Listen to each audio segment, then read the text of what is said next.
What's up, dudes and dudettes of the internet? My name's Scythe, and today we're starting a Heroes of the Storm series. Well, we'll see how long it ends up lasting, but I've been having an absolute blast with this game. Of course, I'm just gonna say this right here, right now. We're gonna be playing with a couple homies here and then a couple AI bots, just versing AI bots. Everybody's been grinding up the new Genji skin, but before we hop into the game, I just wanted to show you all of the characters are all very, very beautiful. There's a couple different rotation characters and stuff. All heroes from Blizzard games. So you got characters from StarCraft, you got characters from the Diablo franchise, you got characters from World of Warcraft and stuff, and it's just absolutely cool. Leoric is one of my all-time favorite characters. Very, very expensive too. I ended up getting him. But either way, we're gonna try and hop in a game right now, and then I'll kind of explain the gameplay mechanics a little bit more to all of you, just because I know that a lot of you are gonna be new to this game just because of the Genji skin thing. So each of the different maps in the game are going to have different mechanics. This is one that's kind of a Diablo 3 theme, and there's going to be shrines that we're going to activate and then have to defeat 40 guardians that'll continuously spawn, and then once we defeat all 40 of them, a giant Punisher demon is going to show up and start wrecking face, right? Because similar to League of Legends, and I'm assuming that most of you already know what that game is going into this, we're going to be on the left or right, just attacking or defend, well, both attacking pretty much. And the whole thing is that each base, like you can see right now where we are right here, if the enemy team's coming in here, they gotta smash their way through the through our walls here, and these towers are going to be defending against the enemies. And then this is going to shoot enemies as well, and then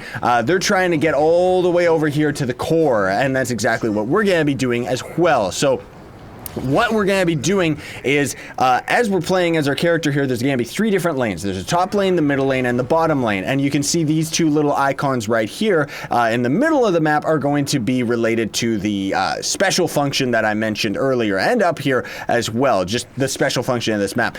As we're in the smoke here, other players can't normally see us because there's going to be a couple minions and stuff that are going to show up.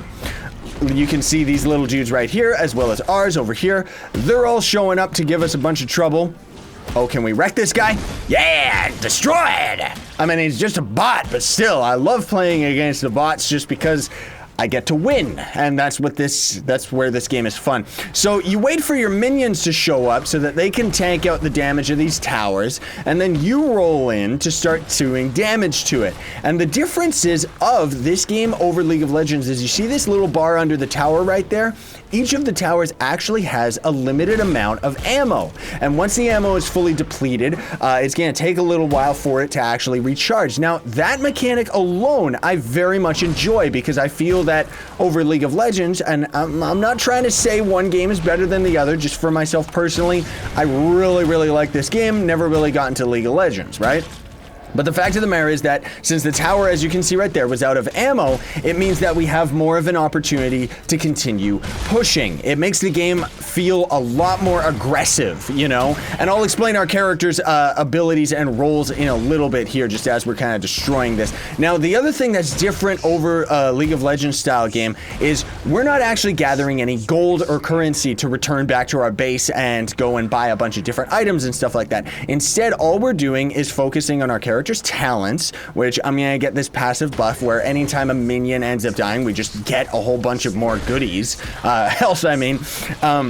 You rarely ever have to return all the way to base, except for the fact that you can actually use healing wells. Now, what these are going to do is heal your health and mana. So you can see our health is obviously the green bar on top of us, and our mana is the little white bar that's teeny weeny and underneath. So as we're fighting all these dudes, and as Leoric, we actually have a bonus with our sweeping attack here against minion enemies. So Leoric is an absolute king when it comes to farming all the minions and stuff. But as you can see, we're gonna slowly start dealing with a little bit of a problem here because we're not a high enough level. Thank goodness this guy ended up coming in and healing our face, because it means we're going to be doing just fine. Now, the levels are at the top of the screen right here, and you can see very obviously each team has levels in this game. So rather than individual characters having levels, it's actually just the team, and you gain experience just by killing minions or destroying enemy structures and stuff like that.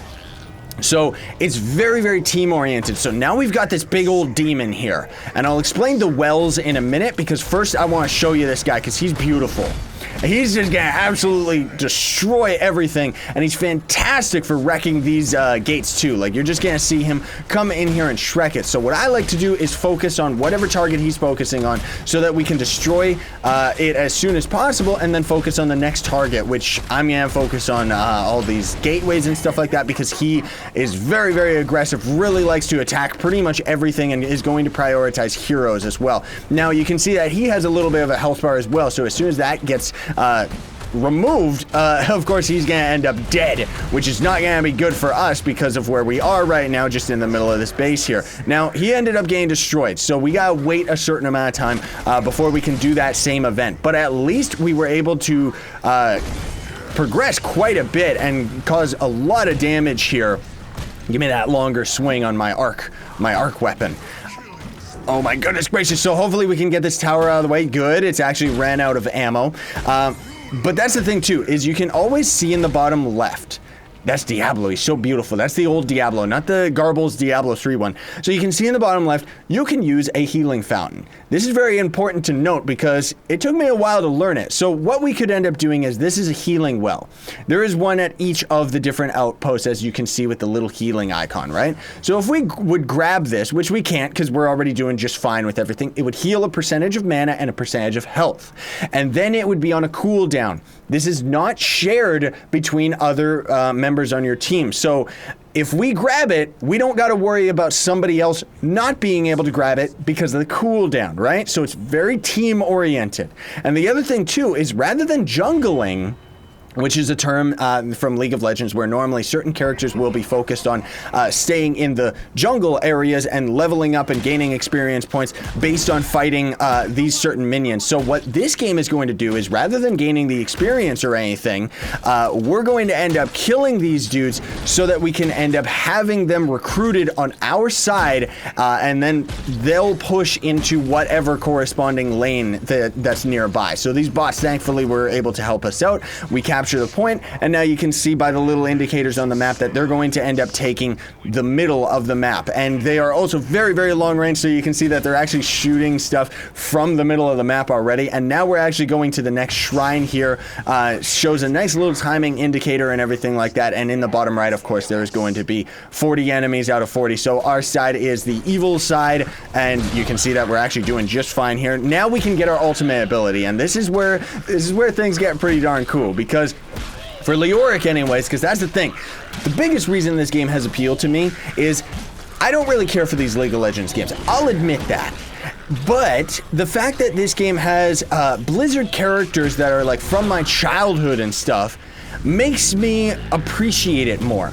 So Leoric, for example, his playstyle might not be something that I would necessarily care for in any other game, but the fact that he's Leoric has me enjoying him much more than any other game. So I just want to get that point across, that's kind of why I like it, you know? And even right here, you can see this is the arcane blast, or whatever it's called, from Diablo 3 that our big, beautiful monster is leaving down. Absolutely awesome. So we can get a couple different techniques as our character. Like our different ultimates. We can either get Entomb, which is hilarious. It throws up a bunch of walls that keeps an enemy kind of locked into place, or March of the Black King, which we're not gonna get that one, but it's a very devastating attack, which anybody that's played Diablo 3 already knows what that attack is, because it's when Leoric does his 1, 2, 3 swing, which he did do in the Diablo game. So let's actually see. This guy's trying to get away. Let's wall him in, and there you go. Whoopsie daisy, I accidentally turned into a Spectre. You can see, very, very good for keeping enemies locked in, you know? So I'm gonna try and steal this guy's health, because that's the thing too. All of our different attacks, as Leoric anyways, we've got our sweeping attack, which is just gonna cause slowness to most enemies, and then we've got our life leech, which is the heart and soul of this character, because it really, really makes us tanky and keeps us alive very, very well. He is insane at crowd control.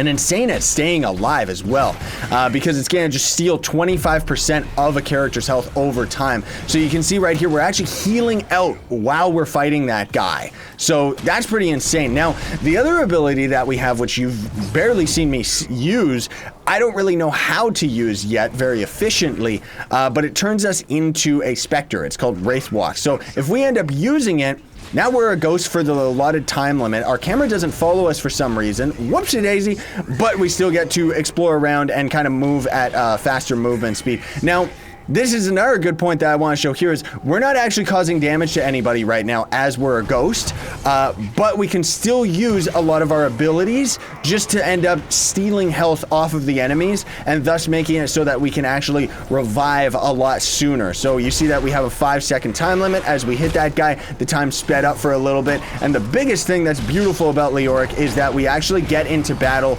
like right away. We don't have to go all the way back to base, and that's just his ultimate like his passive ability, which is just absolutely awesome. Like, I really love it. So let's see if we can get yeah, this one's a bonus, or a bonus attack if we, or bonus damage I mean, to our life leech if we end up actually getting the finishing blow with it, which we actually just did on that last guy, so it means that it's going to be empowered. So here's the enemy's core right here that we are trying desperately to destroy, and hopefully are going to be able to do it just with the minions that we have right now.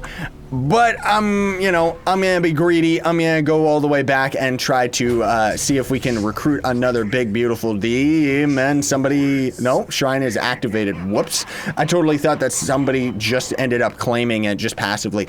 But that's the thing that's really cool about this game that I love, is each of the maps has a different type of mechanic. And because of it, it has like varying different goals. Now, usually you're always just gonna be rushing to a certain point and trying to get it from the team, from the enemy side, right? But the thing that's really cool is there's certain ones, certain map goals that are going to have it where you might claim 2 different shrines, and then you can control a dragon and actually control him, very similar to the Balrog in the Battle to Middle Earth RTS game, which was actually one of my other all-time favorite RTS games, even though I never played that while I was doing YouTube. Needless to say, it's absolutely cool. You know, there's another one, which is one of my favorite, is you can actually collect a certain 2 radars outposts, and that's going to slowly charge up one of your meters on one of the StarCraft maps, and then you're gonna get a Zerg rush, which is just so devastatingly cool, you know? So we took quite a bit of damage from those dudes, but that's okay because now we've got the big, beautiful Titan, and this should just be GG so long as we can get rid of all these enemies so that he doesn't end up wasting his time alive here. Oh, he's got a different boss effect each time. I didn't know that because he's actually got the explosive frost. Oh, dude, that is so cool. So I'm taking this other swing right here, which now we can actually get a little bit more life leech with our arcing attack. So that's really, like I said, like this character is so tanky. I love him. That guy just jumps to the other side, completely ignores the gate, doesn't even care. I'm going to trap him in as well, even though he's already dead, so it doesn't really matter. But we got to try and get this turret down as fast as possible. There we go. Because otherwise this guy's taking mega damage from these turrets. We want to try and get these down as fast as possible so that we can have him damaging the core, because that's what the game is really about. Oh, he's getting too distracted though. He's getting way too distracted with the little minions. Let's see if we can at least... No, he's already gone. Well, we might be able to actually take this out just in time, which is also going to benefit us as well, because it means that now our minions are going to be able to push from all 3 lanes, thus giving all of us and all our hero characters more of an opportunity to attack the core itself, right? Now, that's the thing too, is all the characters are so cool. There's so many different variations, and they all have different play styles. I'm sure a lot of them are very much from League of Legends and stuff like that, which, I mean, as with any MOBA game, right? But there's just something about this game. I have been absolutely addicted to it. So I'm hoping that I can do a couple videos on this game and everybody's gonna be into it. Let me know in the comment section down below. Let me know with likes as well, just to say passively, folks. Because if enough people are into it, I mean, I would love to just keep playing this game for sure. And I've been playing it a lot of this game off camera in general. Most of my matches have just been against bots, I'll admit, because I'm not really good at fighting other human players. I usually get my butt kicked, but maybe once I get the hang of the different gameplay mechanics, I'll definitely end up doing that and just playing against other people if all of you really, really want me to. Now, the other big disadvantage to fighting against other players, though, is that the rounds are going to be like 40 minutes long and stuff like that. And usually they're a lot shorter just because this game kind of has you, like I said, it's very offensive in the way that plays. Oh, GG! And now I love the little touches too. All of the epic loot and set items and stuff that drop because we're in a Diablo themed level, right? So cool. Absolutely awesome. Really enjoying this game. Hopefully you're all gonna be enjoying watching it, but otherwise it's completely free to play. I want to point that out, as is with any of these types of games. And you can always purchase the characters with the in-game currency, which means it's gonna take you like weeks to actually grind up certain characters, or you can just buy them yourself. But either way, absolutely loving this game, so links will be in the description where you can get it and everything like that. Hopefully you all enjoyed. Of course, I'll have my battle tag in the description as well. Join our Discord as well if you want to end up playing with me, because I'm playing this any free chance that I get, honestly. This is actually the main game that I'm playing off camera. But anyways, thanks for watching, folks. Hope you enjoyed. Be sure to like, share, favorite, and subscribe for more daily content. Sayonara and stay epic. Believe in yourself.